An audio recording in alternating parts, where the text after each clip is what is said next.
Psalms 96:14 asks, "Who will rise up for me against the wicked? Who will take a stand for me against evildoers?" Nigeria is facing one of the gravest religious freedom crises in the world.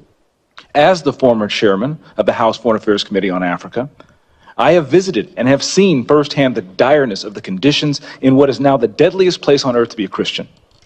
They are targeted, displaced, and killed simply for their faith.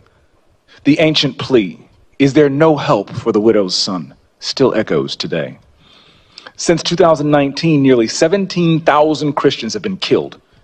In the first 7 months of this year alone, hundreds more were murdered. On June 13th, during the Yellowater massacre, more than 280 Christians were slaughtered in a single day. These are not isolated tragedies, but a sustained pattern of religiously motivated violence, often ignored or even enabled by the Nigerian government. Extremist groups like Boko Haram, Fulani militants, and ISIS West Africa attack often without any meaningful intervention from authorities. The lack of response has created an atmosphere of impunity where Christians continue to live in constant threat and fear. The United States has previously recognized this crisis. President Trump not only designated Nigeria as a country of particular concern during his first term, but redesignated it again in his second term after President Biden inexplicably removed that designation. Religious persecution is tied to political repression and weakening institutions in Nigeria. Example, the detention of Mazi Nnamdi Kanu is a clear example. In 2022, Nigeria's Court of Appeal struck down the charges against him and ordered his release. The UN Working Group on Arbitrary Detention has also called for his unconditional release. Yet he remains in solitary confinement, in deteriorating health, and recently had to represent himself in court. Nigeria has signaled that the law is optional and targeting Christians is fair game. Just hours ago this morning, despite the pleas and cries of the Nigerian people and many Nigerian lawmakers, Mazi Nnamdi Kanu was convicted on all charges. For fiscal year 2025, the U.S. has requested nearly $8 billion for sub-Saharan Africa. But when Americans see political prisoners, judicial defiance, and the slaughter of Christians, they understandably ask as they meet their own struggles, why should our tax dollars support governments that refuse to protect their own people? Is our aid aiding a genocide? Nigeria is a nation of tremendous potential, but that potential is being choked out by violent persecution of its Christian population. No country can build a stable future where churches are burned, believers are killed, and communities live in fear. The United States must stay engaged, and Nigeria must change course now.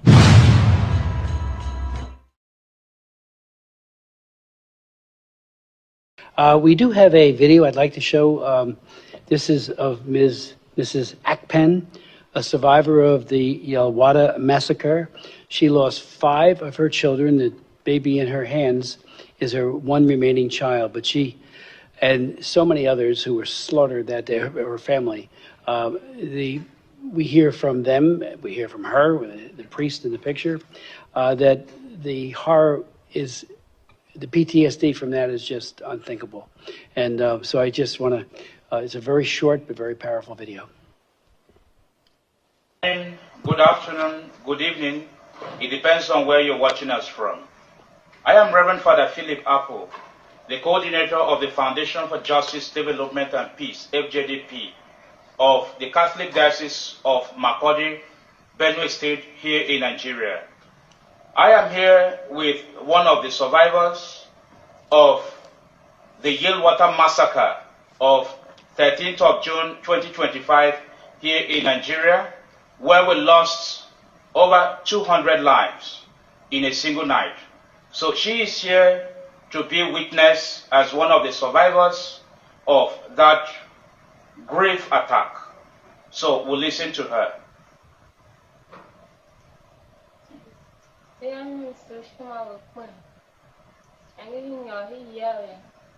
That her name is Nsoshima Akpen.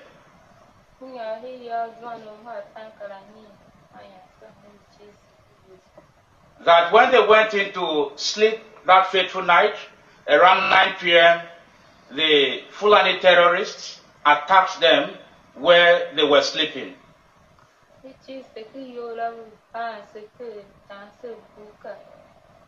That they were locked inside the camp at Yilwata, and they were butchering them with cutlasses and shooting guns as well.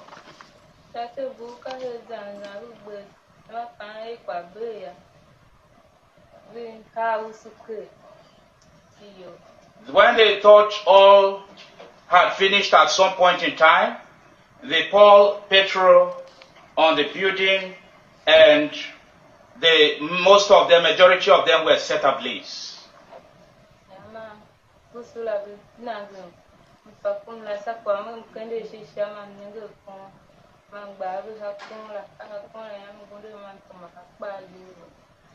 That in the course of this action, she saw a tree up when she lifted up her eyes, and she raised her hands, head on the tree, climbed up where she was able to hit herself.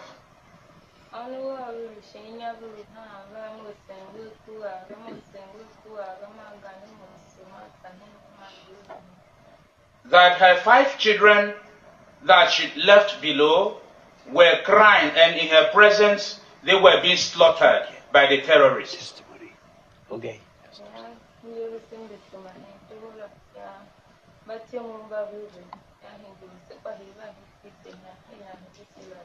That she ran out into the bush at some point, and those who came for rescue would now bring her out of that place at some point, and she was able to witness the whole drama.